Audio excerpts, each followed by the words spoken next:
So we were talking earlier. Now you kind of like you came to a point where you kind of got away from flipping, or you're not. Well, you have the skills to flip now, but that's not your main focus. Right.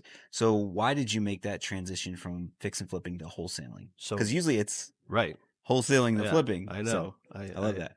I didn't even, it didn't even cross my mind to wholesale at first. I don't know why. Probably in my mind, it was less money. It was the thought like, Okay. oh, 5,000-10,000 for a wholesale fee. Yeah. But in late 21, as we're like trying to get through these deals, I start cranking back into the acquisition. Like, okay, we got to find more when we get these done. I got a deal under contract, and it seemed tight to me. It was a big project. It was in Scottsdale, and so I was considering backing out of the deal. I brought on a partner who was really experienced, and they were kind of iffy about it. So okay, never mind. We're in our inspection period. We'll cancel. We'll move on. I had bought a couple deals from a wholesaler, one of the big ones in town, and the guy that I worked with, one of the agents there, a good buddy of mine now. I called him up and I said, "Hey, what's the rules on? Can you wholesale? I don't know how to wholesale. Can you sell this for me? I have the contract. I have a couple more days on my inspection." He looked at it and he goes, "Oh yeah." Like, and that was when He's like, we need some help. yeah, that was like in the midst of the craziness. Yeah. Everybody was overpaying for everything. So he goes, "What do you want to make on this? Like 5?" I was like, "Yeah, it's better than nothing, right?" Yeah.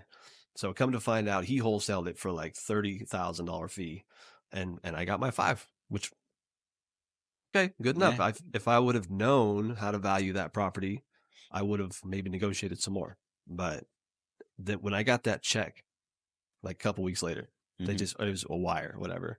I was like, wow, that's It interesting. barely did anything. Yeah. I was like, is this legal? Yeah. Am I supposed to do this? And so I was like, okay, we're going to do both.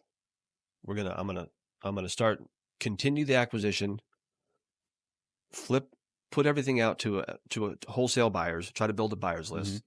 And if nobody wants it, then I'll just buy it. No big deal. And so we did that and we bought a few. And then you find out that in the middle of a flip, acquisitions just grinds to a halt. Mm-hmm. You're busy making sure to getting this thing to the finish line. So just recently, like 6 months ago, I was like, okay, no more flips. Not for now. I'm just focusing on wholesale. And I've done 3 or 4 wholesale transactions since then. Great, man. Yeah. So when you're in the middle of, obviously, yeah. So it goes that in a lot of businesses. So your focus was your acquisition stopped. You're so bogged down with everything going on with your flips. Yep. And you just went cold turkey straight to finish off that last flip. Yep. So how did you start getting into wholesaling? Like, what did you, education wise, and how'd you jump in? So education, when I was in the Wealthy Investor, or I used to be Future Flipper Mastermind, one of the first events I went to, I ran into a couple guys. They're called the Boakley brothers out in Vegas. Okay. And my whole reason for getting into that mastermind was to learn the direct to seller side of the business. I had bought everything on market, and based on what you see on YouTube and stuff, like that's the way to go. That's where you make all the money.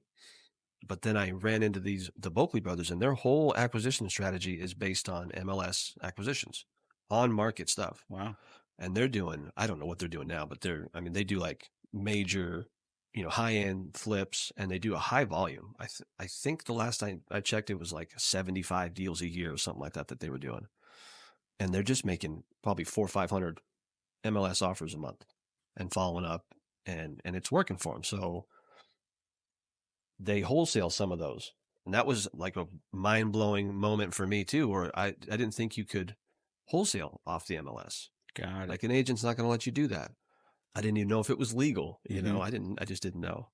So I started following their acquisition process, and then mixed that with the agent outreach portion of like the Jamil Damjis of the world, the Astro flipping. So what's the agent system look like? Broad overview For like just building the relationships with on agents. market, making offers on market deals. So, on market deals. These days, it's all I'm reaching out directly to these agents, the listing agents, on the phone. We don't send blind contracts, nothing like that.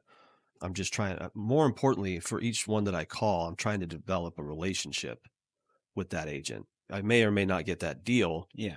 but you're talking to somebody who's obviously got a listing that needs work or whatever. Odds are they'll get more. And how do you determine what agent you're going to call? Days on market, remarks, keywords. You can search MLS for fix up repair.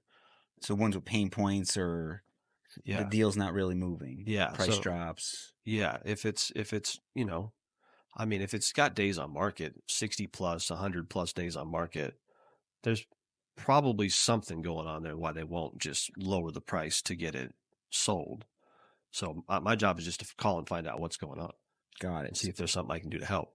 So you're calling the agent, building rapport, seeing how you could help, see if there's any struggle around that deal, and then you always put out an offer, or you just kind of let them know how you operate and let them At least give verbally, feedback? For the most part. Yeah, Got almost it. always put out an offer. I'll probably be around, Yeah, and you see how they respond or right. how they take it. Got Yeah. it. How many calls do you think you have to do to get how many are you doing for your business? So on market stuff, I probably call 3 to 5 a day. Okay. For the remainder of the day is spent just developing relationships and following up with the database that I already have. Got it. So I use Astral Blaster, Mhm. the software that Jamil Damji came out with, or Andy Wrong and Jamil Damji. And we send out a text campaign every morning, about 100 agents. And out of that, probably 20 of them are willing to either save my contact info via text or hop on the phone and try to develop a relationship. So text basically says, "Hey, I'm a cash buyer," kind of scenario. Yeah, it's more like, "Hey, are you still an active realtor?" Okay. And then, yes, okay, well, great, and then I jump into, my company is real estate investing company here in the Valley, and I'm interested in hopping on a phone call with you. The idea is to get them on the phone as soon as possible because you Yeah. can't really develop a relationship over text.